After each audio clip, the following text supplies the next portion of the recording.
the Andantino from Stravinsky's suite of piano pieces called 5 Digits. All of these pieces, he limited himself to 5 notes. So that was kind of the premise of all of them.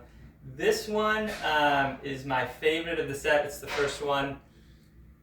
And it's a little bit hard to know exactly why I like it so much. I think one of the things is it's surfacely sounds simple, but there's just enough ambiguous things, I think, that keep it interesting for me. So I want to talk about some of the things he does. So if we look at the melody, we start with E, C, D, and then he repeats that with slight rhythmic variation. So we have, and then, so it's the same notes, but the next time the E and the C are eighth notes.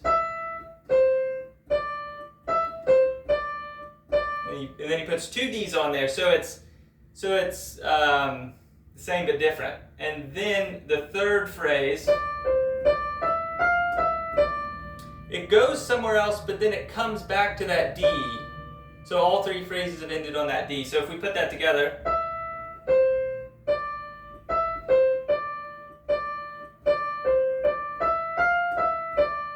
so that's the first 4 bars. Then the left hand, if we just hear the left hand 4 bars by itself,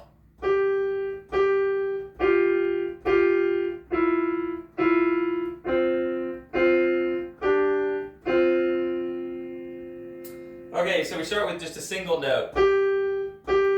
And then we have F and G. So that would be a little bit of an unusual accompaniment, major second. And then we go to a minor second, which you could try to put this in like a harmonic framework. I don't think that's helpful. I would just think of this as dyads, 2-note chords. And then here we're spread out, C and F. I think the dyads are really nice because I think they're just much less used and they're open and ambiguous and just, I think they sound really fresh. So that's the first 4 bars. Let's hear that together again.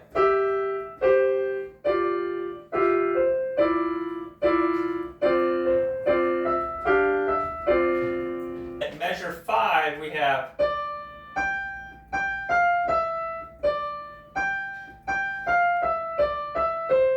so again, we have like idea 1, D up to G, and then here's the answer. Oops. So here's A and then B, and then we have A again. So A, B, A. And then we have B again, but it's elongated.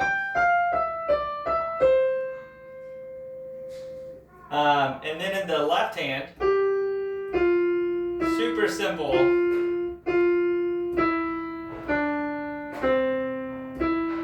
So it's just like almost the most simple counterpoint you could have, just like going up 1, down 1.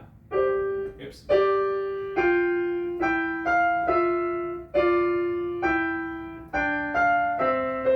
I messed it up.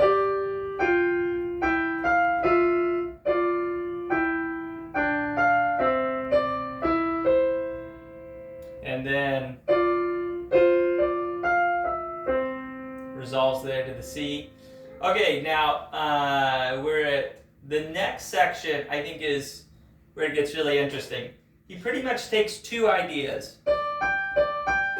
DG, which actually, the section before this was, idea A was DG.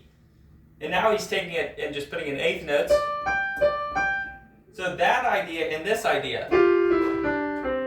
So the rest, this is, I'll call this whole section, the B section, And he pretty much just takes those two ideas and just keeps changing what goes with it.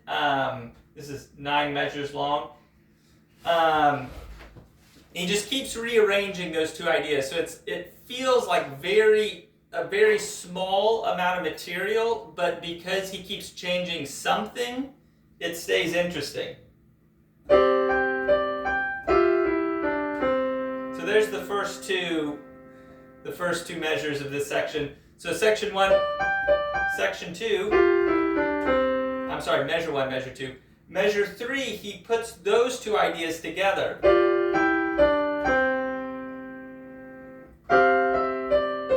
So then in measure 4, the right hand's kind of echoing the thing that the left hand was doing. So I'm just going to play this. I think you get the idea. Those two ideas of this, again, and this, are always happening, but it's just slight changes to keep it interesting.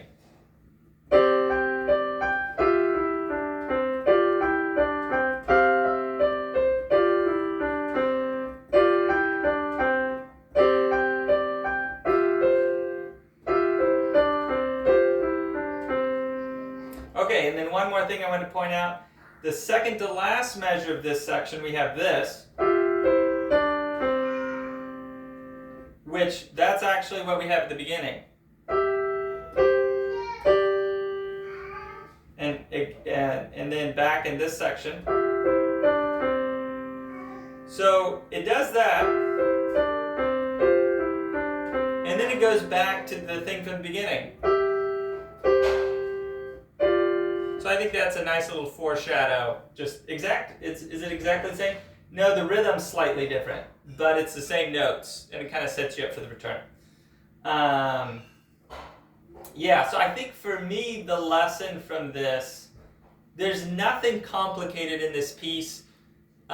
There's none of the Stravinsky more in-depth, more challenging rhythms. It's super simple, but I think it has just the right amount of interest and the dyads giving it an ambiguous feel, the way that he takes these small things and just gets a lot of mileage out of these really small ideas.